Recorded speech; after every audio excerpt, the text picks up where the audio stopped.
부동산 금융의 간접금융 방식 실제 사건 사례. 부동산 학개론. 1. 은행 대출을 통한 아파트 매입. 사례 어가 아파트를 구입하면서 매매가의 60%를 은행에서 주택담보대출로 조달하였다. 설명 개인이 직접 투자자에게 자금을 받는 것이 아니라 은행이라는 금융기관을 통해 자금을 빌린 것. 포인트 은행은 담보아파트의 근저당권을 설정하여 채권을 보호. 2. 상가 분양 시 은행 PFPROJECT 퍼낸싱 대출.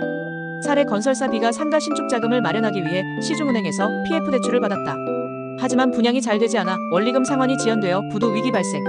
설명 금융기관이 사업자에게 자금을 융통해주고 수익금 분양 대금으로 상환하는 구조. 포인트 간접금융위기에 투자자는 은행을 신뢰하고 돈을 맡기며 은행은 PF 심사를 통해 리스크를 관리. 3. 오피스텔 투자자의 전세 대출 사건. 사례 C가 오피스텔을 구입 후 세입자에게 전세를 놓았다. 세입자는 은행에서 전세자금 대출을 받아 보증금을 지급했는데 집주인 C가 대출금 상환을 하지 못해 경매 진행. 세입자의 보증금 반환 문제가 사회적 이슈가 됨. 설명 세입자가 간접금융을 통해 자금을 조달했기 때문에 은행이 개입된 복잡한 구조. 포인트 금융기관은 보증보험, 담보 설정 등을 통해 위험을 줄이지만 실제 사건에서는 세입자가 피해를 보기도 함. 4. 부동산 개발 사업과 회사채 연계. 사례 D 시행사가 은행에서 대출을 받기 위해 신용도를 높이고자 회사채 발행을 병행했으나 분양 실패로 부채 상환이 불가능해져 파산. 은행이 담보권 실행에 들어감. 설명 직접 투자자가 아니라 은행이 중심이 되는 간접금융 구조에서 발생한 실패 사례.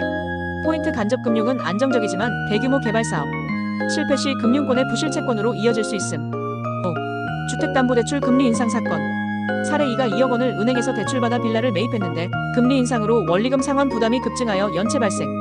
이후 경매에 넘어감. 설명 간접금융은 금리 변동에 민감하고 차주의 상환 능력 악화가 사회 문제로 이어질 수 있음. 포인트 LTV 담보 인정 비율, DSR 총 부채 원리 금상환 비율 등 규제가 중요한 이유. 정리. 부동산 금융의 간접금융 방식은 은행, 보험사, 저축은행 등 금융기관이 중개 역할을 하여 자금을 공급. 담보 설정, PF 대출, 전세 대출, 주택담보대출 등 다양한 방식 존재. 실제 사건에서는 분양 실패, 금리 인상, 담보권 실행 등이 사회 문제로 나타남. 그럼 문제. 부동산 금융의 간접금융 방식은 A. 은행 대출. B. 리츠아리 ITS. C. 직접 투자. D. 자기자본 투자. E. 임대차. 정답 A. 해설 은행 대출은 금융기관을 통한 간접금융 방식이다. 구독하고 알림 설정해 두시면 시험 합격에 필요한 다양한 컨텐츠를 놓치지 않고 보실 수 있어요.